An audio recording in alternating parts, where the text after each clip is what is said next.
여러분 안녕하십니까? 5월 23일 월요일 뉴스투데이 강원입니다. 6일 지방선거에서 강원도가 접전 지역으로 분류되면서 여야 모두 중앙당 차원의 지원에 나서는 등 강원도지사 선거전이 달아오르고 있습니다. 공식 선거운동 첫 주말이었던 어제 김진태 후보는 이준석 당대표의 지원 유세에 이어 두 아들과 함께 화천군 8호호 전적비를 찾아 헌화하고 춘천 풍물시장에서 유권자들과 인사를 나눴습니다. 이광재 후보는 박홍근 원내대표 등 지도부의 방문에 이어 1차 선대위를 열고 선거 전략을 점검한 뒤 춘천 풍물시장 상인들을 만나 유권자들에게 지지를 호소했습니다. 강원도가 6월 3일까지 공무원의 선거 중립 위반 행위에 대한 감찰 활동 강도를 높입니다. 최근 일부 공직자들이 선거 분위기에 편승해 SNS 등을 이용한 특정 후보자나 지지나 반대 의사를 표시하는 행위가 나타나고 있습니다. 이에 따라 시군 감찰반을 운영하고 특정 후보자 줄서기나 내부 자료 유출, 특정 정당과 후보자 지지 또는 반대 의사 표시 등 지방 공무원들의 선거 개입 행위를 단속할 예정입니다.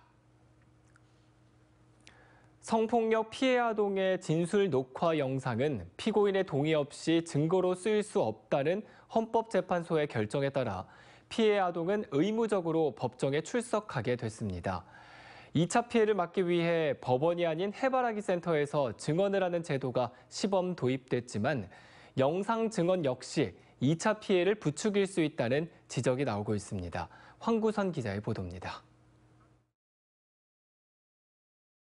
2016년부터 손녀의 친구인 6살 소녀를 강제추행해온 혐의로 구속 기소된 60대 남성.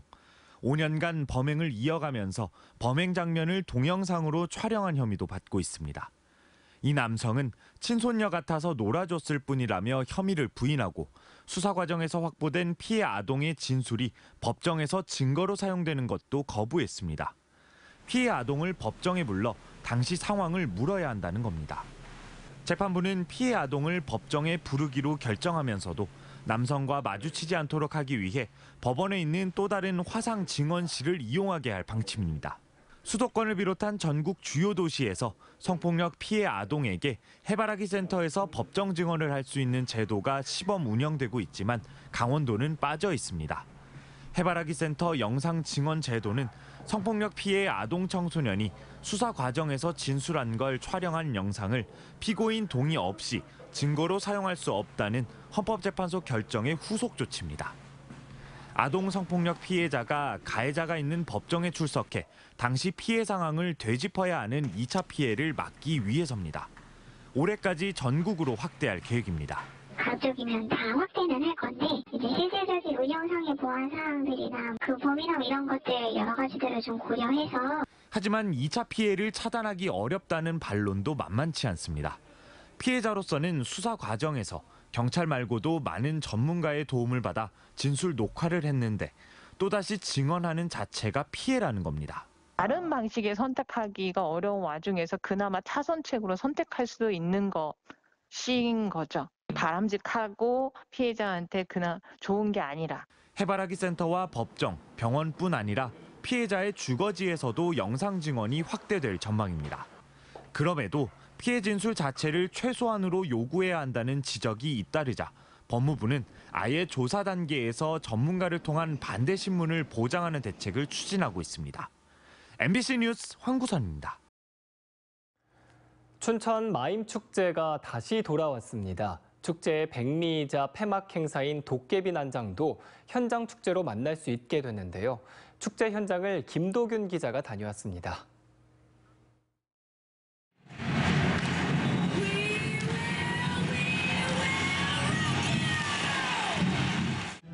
잠잠했던 춘천 도심이 시끌벅적 난장판으로 변했습니다. 코로나19로 일상을 멈춘 지 3년 만입니다. 거리를 가득 메운 참가자들은 그동안 움츠러들었던 만큼 신나는 음악에 몸을 맡깁니다. 마이미스트의 손끝에서 마법 같은 풍선 묘기가 펼쳐지고 시민 모두가 주인공이 되어 함께 축제를 즐깁니다. 보고 있으니까 너무 좀 즐겁고 행복하고요. 앞으로도 이렇게 좀 들썩들썩한 도시가 됐으면 좋겠습니다. 어떤 게 재밌었어요? 이거 공연하는 거요. 춘천의 대표 축제이자 세계 3대 마임 축제인 춘천 마임 축제. 광대와 마술사, 저글러 등 올해는 국내외 500명의 아티스트가 5월의 춘천을 예술과 축제로 뜨겁게 달구고 있습니다. 저희가 이제 춘천 쪽은 잘 몰랐는데 이런 축제가 있다 그래서 좀 생동감도 있고 현장감도 있고. 축제의 백미이자 폐막 행사인 도깨비 난장도 활활 타오르는 현장 축제로 부활해 관객들의 감춰진 열정을 자극합니다. 춘천 마임 축제의 도깨비 난장은 27일부터 28일 이틀 동안 이곳 춘천 사막산 호수 케이블카 주차장에서 펼쳐집니다. 신명나는 난장판이 펼쳐지는 동시에 아픔과 공감의 공연도 펼쳐집니다.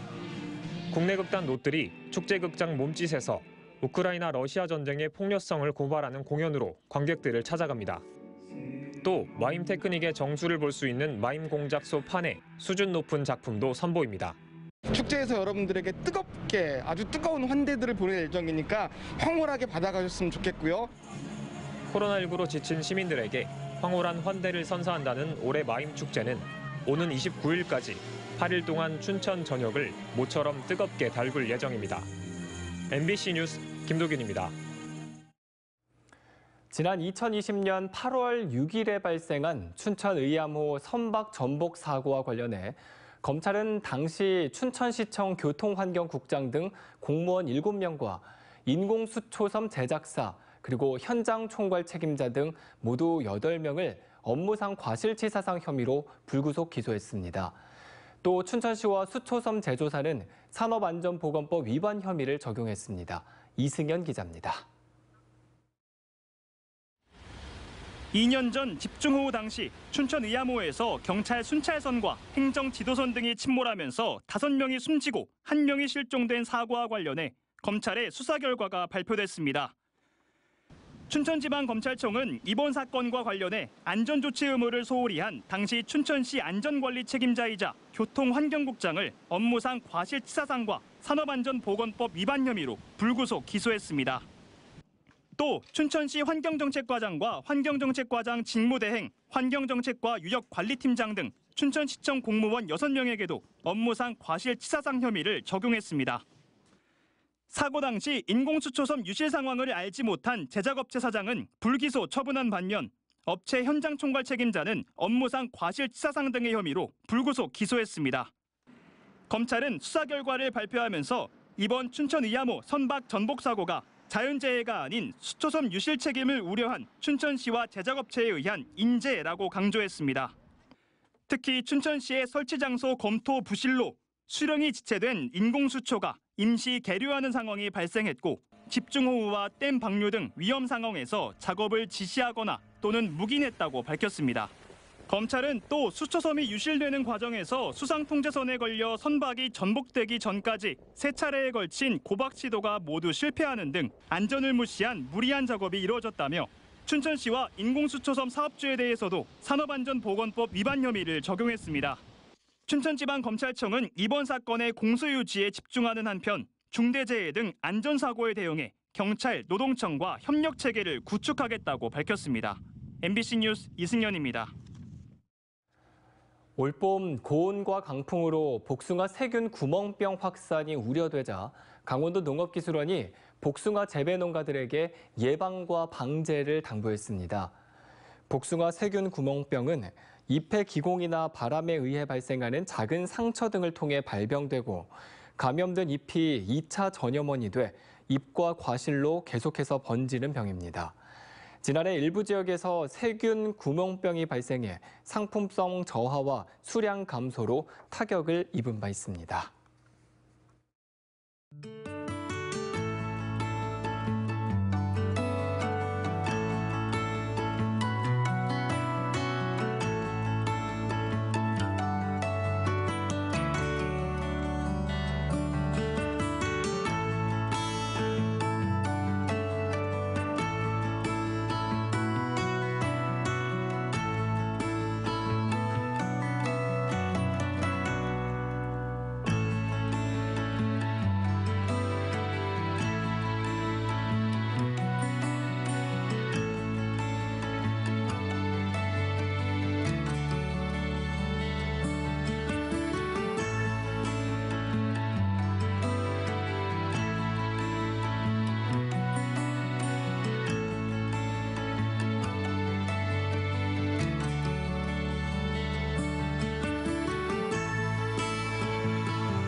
코로나19 확진자 격리 의무가 유지되면서 확진자는 이번 6일 지방선거에서 일반 유권자들이 투표를 마치고 모두 퇴장한 뒤 오후 6시 30분부터 투표할 수 있습니다.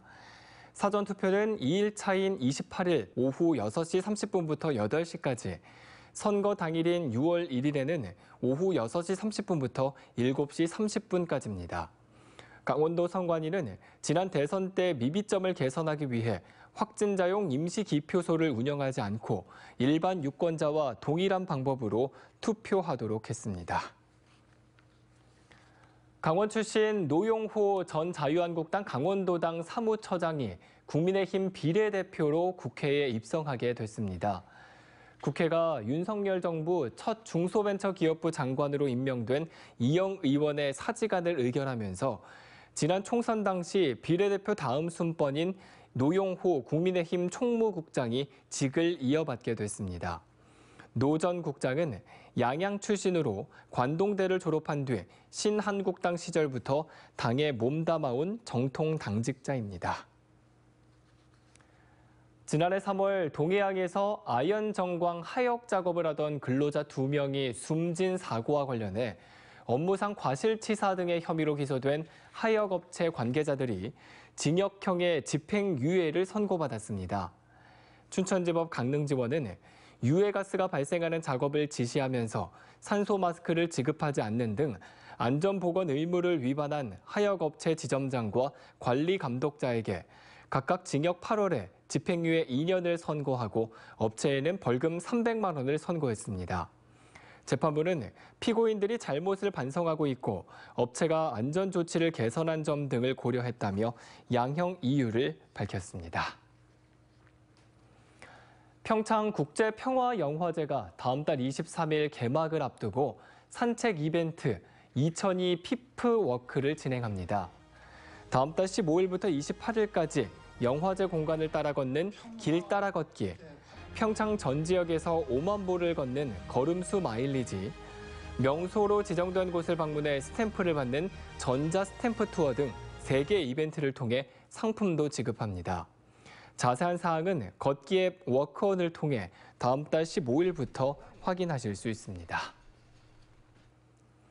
강원도 보건환경연구원이 도내 등산로와 고속도로, 국도변 농산물 매장에서 판매 중인 건나물의 유해 중금속 안전성을 확인한 결과 모두 기준치 이내로 검출됐다고 밝혔습니다. 조사 대상은 도내에서 생산, 건조, 판매되는 곤드레와 곰취, 눈개승마 등 총 14종 40건의 건나물입니다. 도 보건환경연구원은 유해 중금속인 납과 카드뮴, 비소, 수은의 검출량이 모두 매우 낮아 인체 위해성이 적다고 밝혔습니다. 강원도 산림과학연구원이 장애인과 유모자 이용객 등을 위해 강원 도립화목원 내 모든 관람로와 녹지대 사이의 턱을 없앴습니다. 보행 약자들이 꽃과 나무를 가까이에서 볼 수 있도록 바닥 포장 개선 공사를 마무리하고 그늘 쉼터와 같은 시설물도 이용에 불편이 없도록 개선할 계획입니다. 또 화목원 관람객을 위해 7월까지 화목원 내 사계 식물원에 대한 환경 개선 공사도 추진할 예정입니다. 1억 5천만 원 상당의 마약을 국내로 몰래 들여오던 외국인이 실형을 선고받았습니다. 춘천지방법원은 특정 범죄 가중처벌 등에 관한 법률 위반 혐의로 기소된 20대 외국인에게 징역 5년을 선고했습니다. 이 외국인은 올해 초 이름을 잘 알 수 없는 라오스 사람과 공모해 시가 1억 5천만 원에 해당하는 필로폰 1.527g을 반입한 혐의로 재판에 넘겨졌습니다. 춘천시가 오는 28일부터 6월 11일까지 매주 토요일 춘천의 역사와 문화를 체험할 수 있는 문화탐방 프로그램 참여자를 모집합니다. 첫 회인 28일 프로그램은 역사 인물들의 삶의 흔적을 따라 걷는 역사 인물길로 전문 해설사와 함께 육림고개와 중앙시장, 권진규 골목 등을 탐방합니다. 참여를 원하는 시민은 춘천시에 전화해 안내받고 신청할 수 있습니다. 강원도 최북단 마을인 인제 천도리에 LPG 배관망이 들어섭니다. 인제군은 정부가 올해부터 배정되는 지방소멸 대응기금을 활용해 LPG 배관망 구축 사업을 시작합니다. 총 사업비 44억 원을 투입해 천돌이 370여 세대에 구축하고 도시가스 요금 수준으로 공급할 예정입니다. 양구군이 영세 숙박업소를 대상으로 위생 개선 사업을 추진합니다. 지원 대상은 양구에서 숙박업소를 5년 이상 운영하고 있는 업소로 연소득 1억 400만 원을 넘으면 안 됩니다.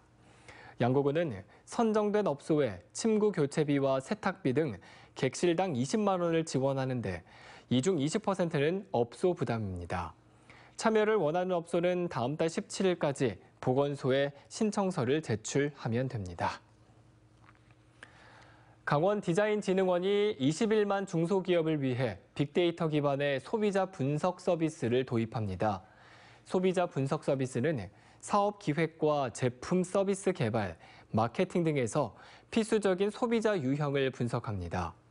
강원디자인진흥원은 중소기업의 창업이나 사업 관련 아이템을 700개 이상 분석해 10대에서 60대 남녀 소비자를 5만 가지 이상의 유형으로 분류해 서비스합니다. 철원군이 5월 13일 이후 격리 해제된 확진자의 경우 코로나19 생활지원비를 정부 24 홈페이지나 앱에서 신청할 수 있다고 밝혔습니다. 5월 12일 이전에 격리 해제된 확진자와 온라인 신청이 어려운 노년층 등은 증빙 자료를 갖춰 주소지 읍면사무소에서 신청할 수 있습니다. 이상으로 뉴스투데이 강원을 마칩니다. 시청해주신 여러분 고맙습니다.